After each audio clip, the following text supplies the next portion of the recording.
মেডিকেলে চেয়েছিলাম যে মেডিকেলে পড়বে, কিন্তু পড়েনি, ইঞ্জিনিয়ারিং করতে চেয়েছিল।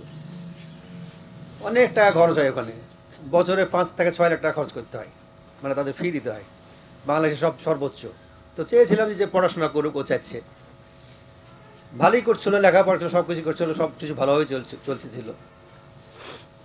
তো ওই যেমন আমার বিয়ে এসে বললেন যে ছেলেটা কেমন ছিল, বললেন ছেলে খুবই নরম সরম ছেলে ছিল আমার, সবসময় হাসি খুশি, একটা সুন্দর হাসি দিত, এত সুন্দর হাসি ছিল, আপনারা যারা দেখেন তারা জানেন, অনেকে চিনেন না, মানে আমার ছেলেটা ওই একটু লাজুক প্রকৃতির, গ্রামের দিকে আসলে বেশি লোক চিনত না বোধ হয়, খেলাধুলা করতে চলে যেত এইভাবে। তারপরে ডিঙাডোবাই ছিল, ডিঙাডোবা তো অনেক লোক চিনত না, কিন্তু কালকে এত লোক রাতের বেলা 11টার সময় আসার আগেই তারা দাবি দিয়েছে যে এখানে একটা জানাজা করতে হবে। বাধ্য হয়ে আমরা সকালে 7টায় করে জানাজা করে এসেছি, অনেক লোকজন আল্লাহর রহমতে হাজির হয়েছিল। তার দাবি ছিল, যত কিছু দাবি খুঁটিনাটি তার মায়ের কাছে ছিল, আমাকে বেশি কিছু বলতো না, মা আমার কাছ থেকে নিয়ে দিত আর কি। একটা ছোট জিনিস কিনতে গেলো, মা তুমি চলো, আমি একাই কিনবো না, ওই বাজার নিয়ে যেত, বাজারে যেয়ে কিনে নিয়ে আসতো।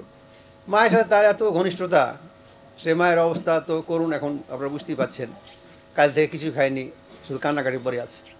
আমি অনেক ধৈর্য ধরে আছি, আল্লাহ ধৈর্য দিয়েছে আমাকে, আল্লাহর কাছে আলহামদুলিল্লাহ।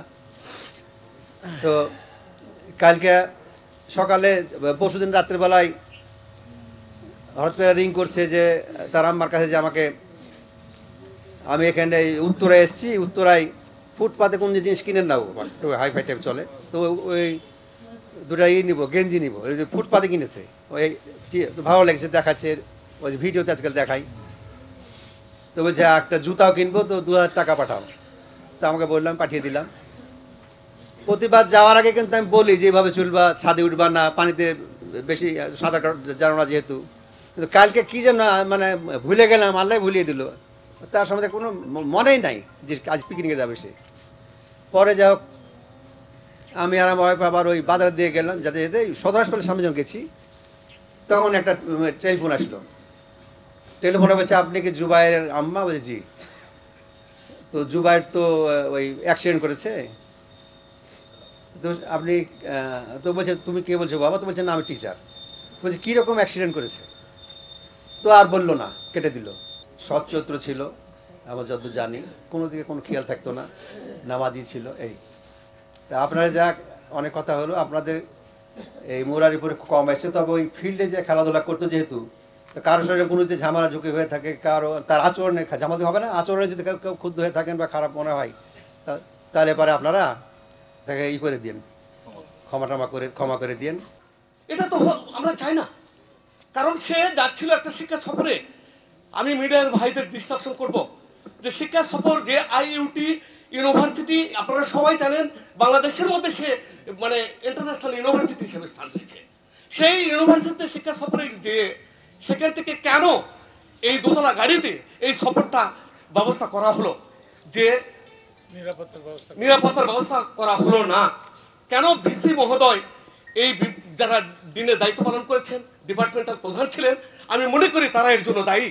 এই দোতলা গাড়িগুলো আমরা জানি ঢাকায় থেকেছে, ঢাকায় জনসাধারণ চলে, হ্যাঁ পরিত্যক্ত। এই গাড়িগুলো তো কখনো এই এই সফর, শিক্ষা সফর, এটা তো পাটের একটা অংশ, এখানে যাওয়ার জন্য উপযোগী নয়। এটা কেন? আমি চাই এটার যথাযথ ব্যবস্থা হোক। আজকে শুধু এই ঝরে যাওয়া সাকিবের জন্য বলছি না, আগামী প্রজন্মের জন্য বলছি। আসলে ওর এক রিলেটিভ বলতে ওর কাজিনের বিয়ে ছিল, বিয়েতে সে অ্যাটেন্ড করেছিল শনিবারে। সে শনিবারে এখান থেকে করার পর ইউনিভার্সিটির পরীক্ষা ছিল, কমেন্টস ছিল, সেই ক্ষেত্রে সেই ফাঁকেই আসলে ওর মানে গত পরশু দিনকে ওরা পিকনিকে যাচ্ছিলো ডিপার্টমেন্ট থেকে। আরেকটা ছেলে, ওর একটা ফ্রেন্ড প্রথমে এফেক্টেড হয়েছিল, আমি যতটুকু শুনেছি।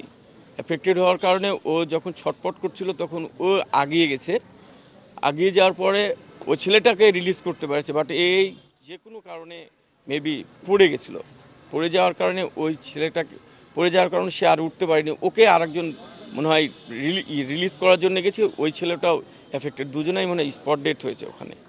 আমার ভাগ্নের স্বপ্ন ছিল, সে যেহেতু আইইউটি এটা একটা অনেক বড় প্রতিষ্ঠান, সেখান থেকে সে মানুষের মতো মানুষের দেশের জন্য কোনো কিছু করতে করতে যাচ্ছিল। আর আসলে যেহেতু একটা বড় প্রতিষ্ঠান, এখানে আসলে ভিজিবিলিটি স্টাডি করা দরকার ছিল যে একটা এত ন্যারো রোড, সেই ন্যারো রোডে কী করে ডাবল ডেকার ঢুকে। আর সবচাইতে বড় যে একটা 11,000 33,000 কেবি, এই 33,000 কেবিটা কীভাবে এত উন্মুক্ত থাকলো, ইনসুলেট অবস্থায় থাকলো না। এটার একটা খুব তদন্ত করে এটার একটা মানে আমি চাচ্ছি এর একটা কোনো ব্যবস্থা গ্রহণ করা উচিত। এটা কলেজ কর্তৃপক্ষ এই যে 3টি আগামী বাংলাদেশ যারা ভবিষ্যৎ ছিল, মেধাবী ছাত্র ছিল, এই কলেজ কর্তৃপক্ষ কিন্তু এই দায় এড়াতে পারবে না। কেন পারবে না? যে একটি লোকাল রাস্তায় সেখানে লোকাল বাস যাবে না, রিক্সা যাবে না, অটো যাবে, তাদেরকে কিন্তু প্রথমেই কিন্তু এটা দেখে আসতে হতো, সেফটি দেখে আসতে হতো। ইভেন যে স্পটে তারা বনভোজনের জন্য যাচ্ছিল, সেই রিসোর্টের মালিকও কিন্তু দায় এড়াতে পারবে না। তাদের উভয় পক্ষকে আমরা পরিবারের পক্ষ থেকে আমরা যে ওখানে আপনার তদন্ত টিম হয়েছে, সেই টিম সুষ্ঠুভাবে তদন্ত করবে এবং আমার ভাইয়ের মতো এবং আর যে তার 2 বন্ধু মারা গেছে এবং যারা আহত হয়েছে তাদের মতো যেন আর কোনো অনাকাঙ্ক্ষিত ঘটনা কোনো ছাত্রের কপালে না আসে, সেটাই আমরা আশা করব। এবং আজকে যারা এই যে মেধাবী ছাত্ররা, তাদেরকে কত কষ্ট করে তার বাপ মারা লালন পালন করে এই পড়াশোনা করাচ্ছিল, এই পর্যন্ত নিয়ে এসছে, আসলে বলার ভাষা নেই আমার আর।